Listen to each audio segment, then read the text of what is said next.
అరే బాగుంటాం.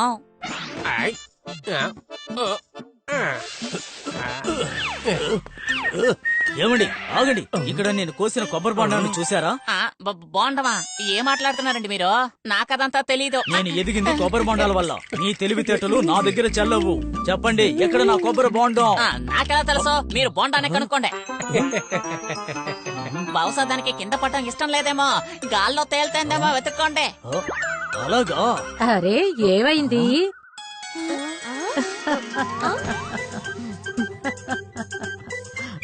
అమ్మా, నేనిప్పుడే కొబ్బరి బొండాన్ని కోసుకున్నాను, కానీ ఇతను అది గాలికి ఎగిరిపోయింది అంటున్నాడు. అమ్మా, ఇలా జరుగుతుందా? కొబ్బరి బొండం ఎక్కడైనా గాల్లో ఎగిరి వెళ్తుందా? అమ్మా మీరే చెప్పండి.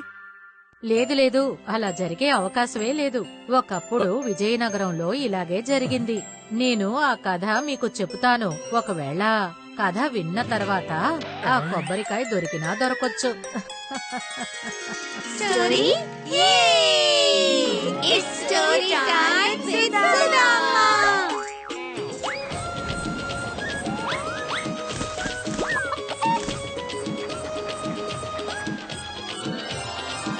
Magic in the air. ఒకానొకప్పుడు విజయనగరంలో ఉన్న బబ్బన్ అతనికి అనారోగ్యం చేసింది. అందువల్ల ఆయన వైద్యం కోసం ఇంట్లో ఉన్న డబ్బంతా ఖర్చయిపోయింది. ఇంట్లో ఒక ఆవు మాత్రమే మిగిలింది. దాన్ని అమ్మి బబ్బనికి మందులు మాత్రలు అన్నీ కొనొచ్చు. బబ్బన్, నిర్మల దాన్ని అమ్మడానికి ఏర్పాట్లు చేశారు. బబ్బన్ భార్య చాలా నిజాయితీపర్రాలు. బజారుకి వెళ్లి ఆవుని అమ్మాల్సి వచ్చినప్పుడు బబ్బన్ ఆమెకు నచ్చజెప్పి పంపాడు. ఇలా చూడు, వెళ్లేదారిలో ఎవరితోనూ మాట్లాడుకు. పని పూర్తవగానే తిన్నగా ఇంటికొచ్చేయి.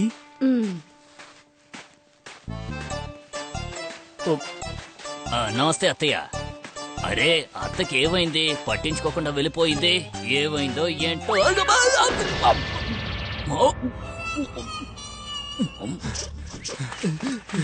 ఈరోజు మన చేతిలో ఏదో పెద్దదిగా చిక్కుకున్నట్టుంది, కానీ ఎందుకని ఇది ఇలా ఊగుతోంది? ఒరే దాన్ని పట్టుకో. బంగారం, వజ్ర వైఢూర్యాలు దొరుకుతాయి అనుకున్నాం, కానీ మనకు దొరికింది ఈ మేక.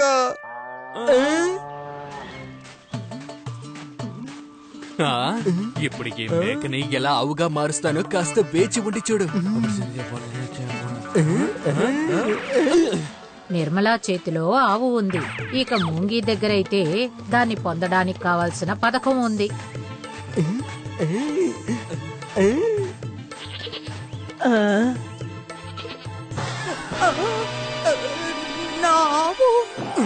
ఏమైంది అత్తయ్యా? నేను తీసుకొచ్చింది ఆవుని. ఈ మేక ఎవరిదో నాకు తెలీదు. ఇక్కడ ఉన్న మేకే మీ ఆవు అత్తయ్యా. మీకు అస్సలు తెలియదు. ఇక్కడ ఉన్న గాలిలోనే మంత్రం ఉంది.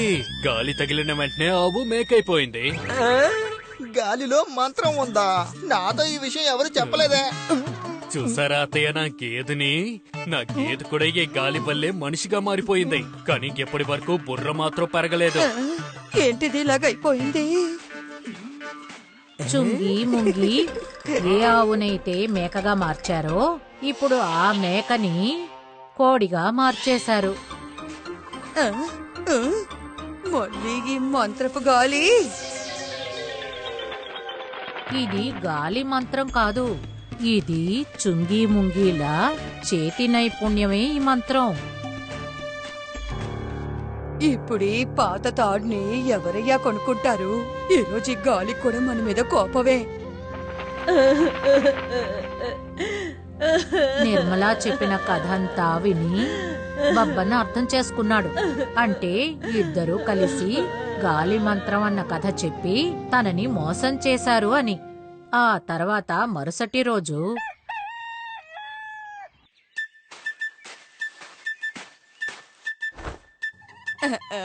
మంగులు అన్నయ్య గారి కుందేలుని తీసుకొచ్చేసారా? కానీ ఇవి మీ ఆలోచనల్ని నెరవేరుస్తాయా? చూసుకోండి, ఎటువంటి ఇబ్బంది కలగకూడదు. చూస్తూ ఉండు నిర్మల, కానీ ఏం చేయాలో గుర్తుంది కదా.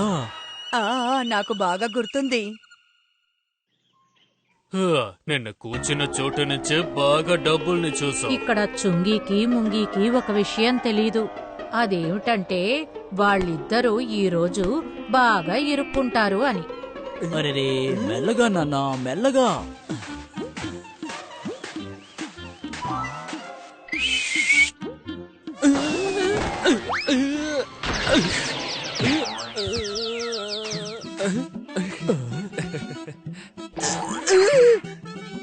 అరే కుందేలు, అవును, నిర్మల చెప్పిన ఆనవాళ్ళని బట్టి చూస్తుంటే వీళ్ళిద్దరే ఆ ఇద్దరై ఉండాలి. అరే మావయ్య, ఈ కుందేలు ఎంత అందంగా ఉంది. దీన్ని మీరు ఎక్కడికి తీసుకెళ్తున్నారు? ఇది కుందేలు కాదు, నా హృదయంలోని ఒక భాగం. ఆరోగ్యం బాగోలేదు కదా, అందుకే దీన్ని అమ్మడానికి తీసుకెళ్తున్నాను. నేను ఏం చెప్పినా ఇది వింటుంది. చెప్పేది వింటుందా? అవునవును, ఇది నాతో పాటు ఆటలాడుతుంది. దీని చెవులు పట్టుకొని లాగాను అంటే దీనికి చాలా చాలా ఇష్టం. దీన్ని ఒంటి చేత్తో ఈ విధంగా ఎత్తుకొని ఓ తిప్పుతాను కూడా. ఇలా చేస్తాను, ఇంకా ఇలా చేస్తాను కూడా, ఇంకా ఇలా కూడా. నాకు ఎలా ఇష్టమో అలా చేస్తాను తెలుసా. అది సరే, ఈ కుందేలు గుండెలో ఒక భాగంగా ఎలా ఉండగలదు? ఇప్పుడు వీడికి చెప్పండి. ఇది మీ మాట వింటుందని మాటలతో చెప్తే కుదరదు. నిరూపించి చూపించండి. ఇప్పుడే నిరూపిస్తాను. ఇలా చూడు చీకు, నువ్వు మీ అత్తయ్యకి చెప్పాలి. బంగాళాదుంప వేపుడు, పాయాసం, ఇంకా పూరీలు చేసి పెట్టమను. నేను అతిథుల్ని తీసుకొస్తానని చెప్పు.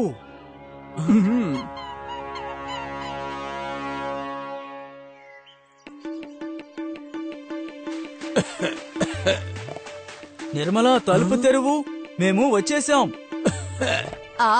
చీకు వచ్చి మొత్తం చెప్పింది. బంగాళదుంప, పూరీలు, పాయాసం అన్నీ చేశానయ్యా. నిజంగానా? ఈ కుందేలు నిజంగానే తెలివైనదే.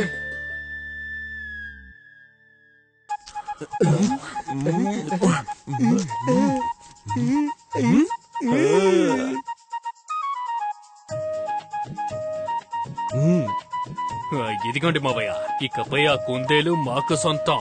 ఇది నా హృదయంలో ఒక భాగం. ఇది వెలకట్టలేనటువంటి ఒక జ్ఞాపకార్థం. అయితే ఇది కూడా పెట్టుకోండి. కుదరదయ్యా, కుదరదు. ఇది నాకు సరిపోదు.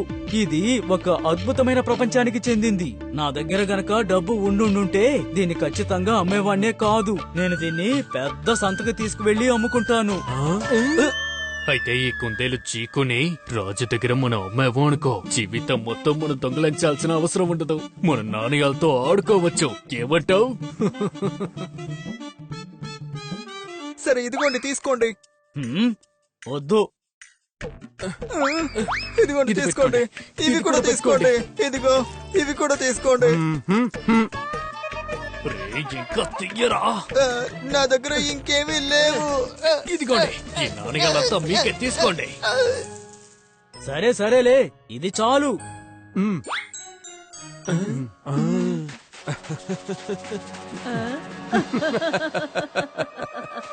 మనం కష్టపడి సంపాదించింది ఈ కుందేలు కోసం అలా ఇచ్చేసారేంటి?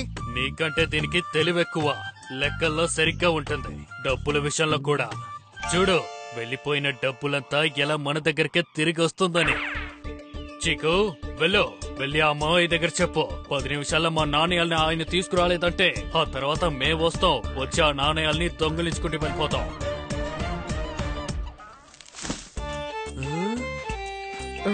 10 నిమిషాలు అని చెప్పి ఏకంగా గంటైపోయింది. అక్కడికి చీకు రాలేదు, బంగారు నాణేలతో మావయ్య రాలేదు. అప్పుడే వాళ్ళకి అనుమానం వచ్చింది, వాళ్ళిద్దరినీ బబ్బన్ మోసం చేశాడని. మావయ్య, మర్యాదగా బయటికి రండి. ఏమైందయ్యా? ఏమైనా మర్చిపోయారా? ఈ తెలివిని ఉపయోగించకండి. మాకు మేమిచ్చిన నాణ్యాలు తిరిగి కావాలి. ఇదిగోండి.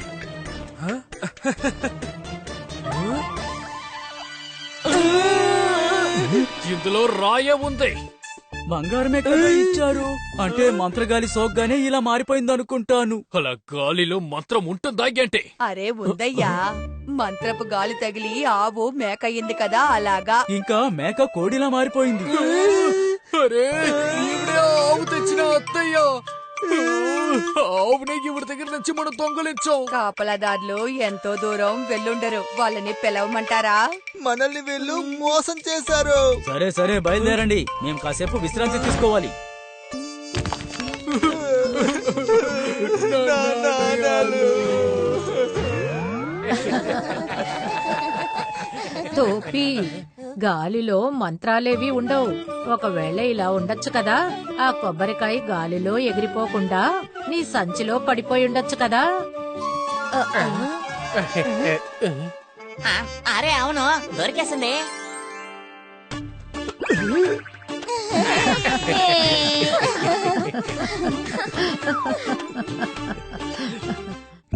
If you like this video, subscribe to our channel Murthy Media.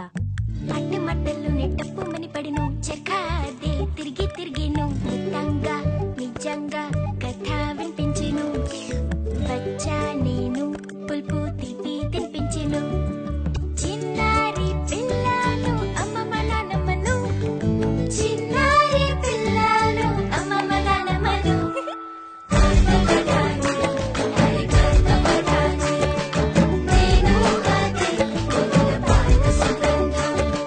చిటికెలో మాటతో చక్కని నిజం చెబుతాను గాలిని అవుతాను ఒక కిటికీ తెరుస్తాను వేలు పట్టుకుని తొడుగా నడుస్తాను చికటి చీకట్లో దీపంలా వెలుగుతా పాకేట మట్టిలో సువాసన పంచుతా